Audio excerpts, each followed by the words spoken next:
Come back, Professor Chandra Sekhar. His groundbreaking research and inspiring mentorship have profoundly impacted so many, and we eagerly anticipate the wisdom he will share with us now. We know, but it is rude to you if we do not call you onto the stage. That's why. We were very happy to have the first few members of Spire Lab sit in Spectrum Lab. And our lab was a small place then, and I think we were sharing the lab space initially. And then when Prashanta found a new lab space, you migrated. And in memory of the time spent, I think you gave us an hourglass, this sand hourglass, for half an hour. And for a long time, we were using it for timing student presentations in my office. Okay. Yes, and I think Prashanta's commitment, as I had mentioned, Prashanta's commitment to anything that he accepts is 100%. Okay, if he says yes, he will do it. He will definitely do it. You can bank on him. And that probably gets you into a lot of trouble. Also, you get loaded with a lot of committee responsibilities in the institute. Uh, so it's remarkable to see him walk to the institute, then from there to committee meetings in other departments, then from there to drop his kids or maybe pick up kids, drop them at home, have lunch, and again walk back. Then maybe go to gate office, and from gate office to department and all that. Yeah. So wonderful to have a colleague like this. I hope you thrive for the next several decades. As long as you're in service at the institute and beyond. Anything else?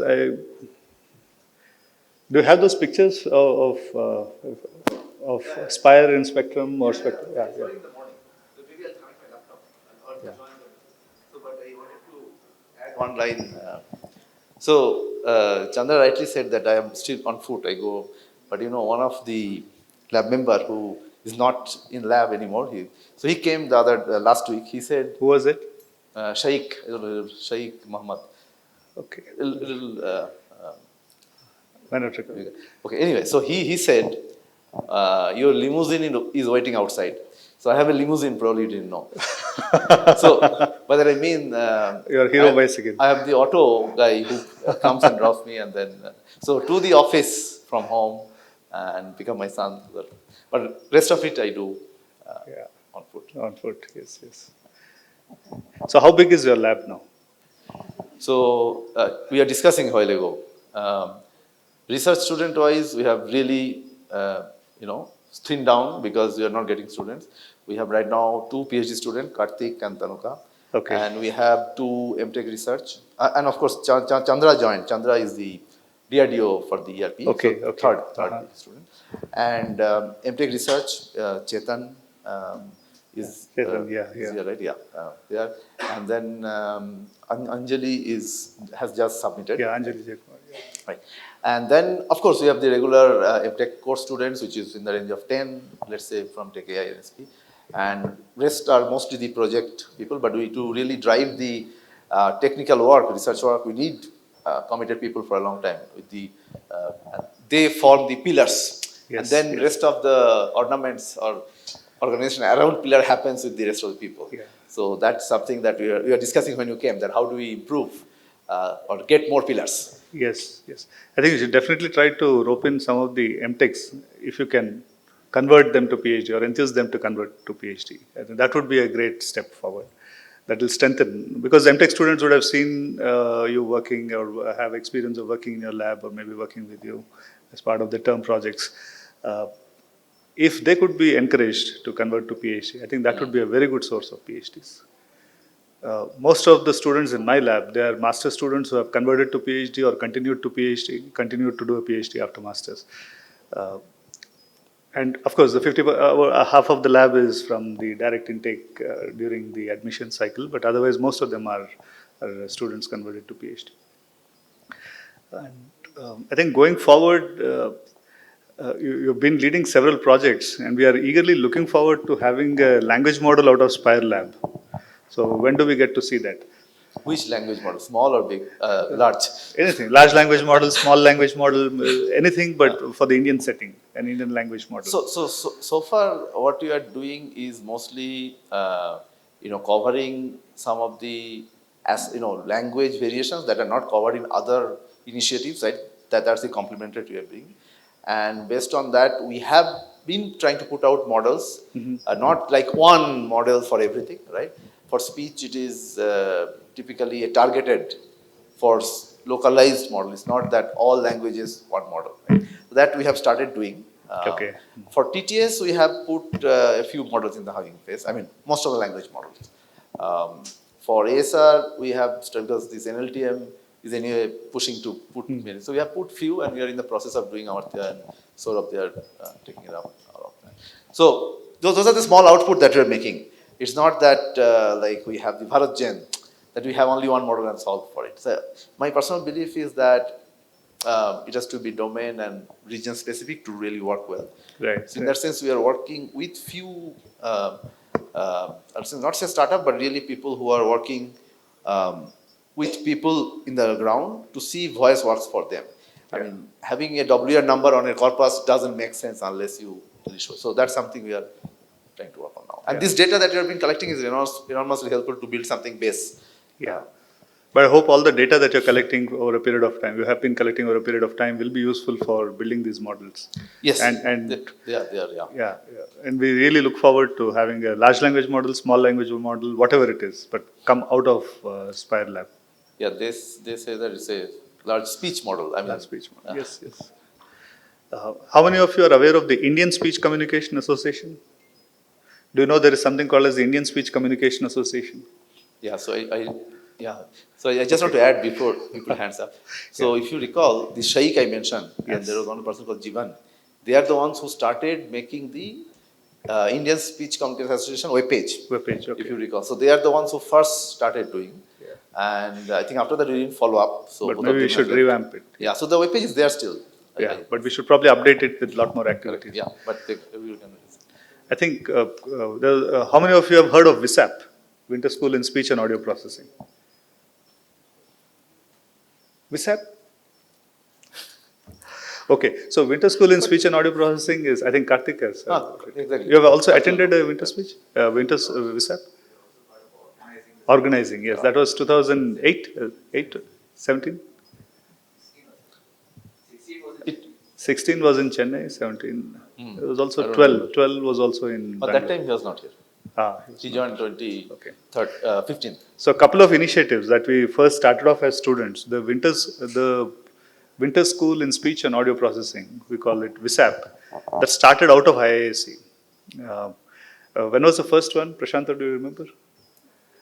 2003 or 4? 3 or 4, okay. So this was an initiative by Professor T.V. Srinivas, who is our advisor, and Prashanta and I were students then.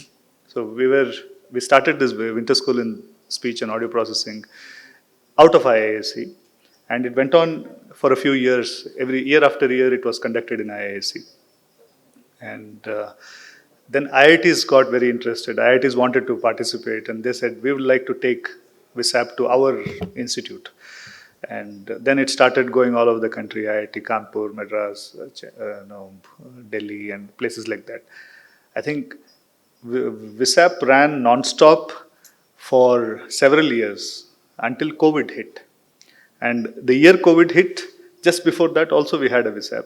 But the year COVID hit, just before the lockdown, one WISAP concluded, and the following year we didn't have a WISAP. But for COVID, we didn't have a break in WISAP, and now WISAP continues again. So that was the speech and audio activity of national importance that we wanted to project. So something that we started off as students, we are now continuing it as faculty. There's also Indian Speech Communication Association. You might have heard of IISc, International Speech Communication Association, that is responsible for organizing Interspeech. Okay, so Interspeech 2018 was the first event that ever took place in India, and it was a massive success. That was the first time an international conference of that scale and magnitude came to India. People are usually apprehensive about hosting a conference in India because they think that the infrastructure is not that good, the roads are not okay. So we used to reassure our international colleagues, saying that, see, I mean, whatever is within our control, we'll take care of. I can't fix the road for you, but we can definitely fix the fix the conference venue for you.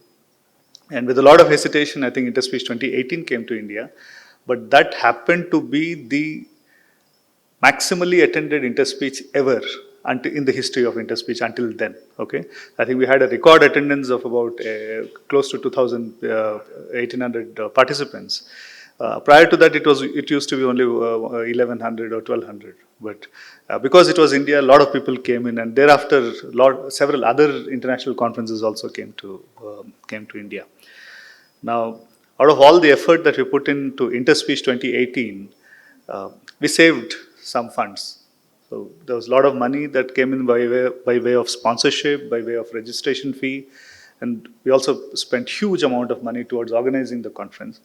But then we saved some funds. We saved some funds, put in a fixed deposit, and from the revenue that we generate out of those funds, we created this Indian Speech Communication Association, and we are sponsoring travel for students. So if you have a paper in a speech conference, if you have a paper in interspeech or what are ASRU or any of those speech or language workshops or conferences or symposia, please feel free to submit a request to Indian Speech Communication Association. We are the office bearers of the Indian Speech Communication Association. Prashanta, Sriram, myself, and a few other faculty from IITs. So we are trying to ensure that our students, doesn't matter in which part of which institute they are, if they have a paper at an international conference, funds should not be a deterrent for them to attend the conference. Funds should not hold them back from attending the conference. So with that intention, INSCA was started. And then WISAP is now organized under INSCA. And we have been supporting several student grants. I think every year we support at least 4 to 5 students for international travel. And I think over the past few years, we would have supported maybe 20, 25 students for international travel. That's it. So great going, and we really look forward to the next language model from Spire. Oh, yes, yes. Yes, this is on the terrace of the E department. How many years ago this was this? 2015, yeah. So now that is a place where our students also used to play cricket. Now you can't because the terrace is full of solar panels. Yeah. That was my first MTech. Yeah, it took quite some effort. And that was my first MSc engineering student, Harichir. And Chiranjeevi, I don't know how many of you know Chiranjeevi. Yeah, right there. Maybe we could zoom in. He's now a faculty at IIIT Hyderabad, and he was involved in the organization of IISc. Yeah, IISc. He was, I think, one of the local organizing committee members. Yeah.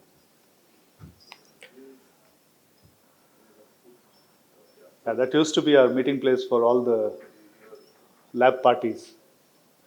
As you see that I don't only run, Chandra also runs.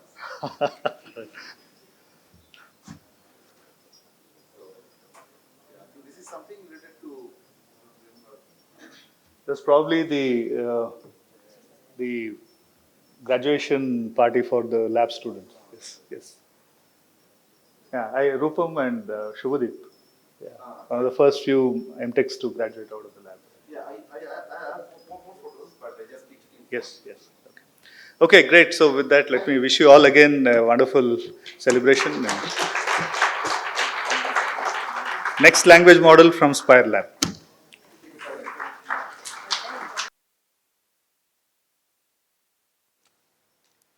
Thank you, sir. It was a pleasure to have you at our event and sharing your valuable experiences.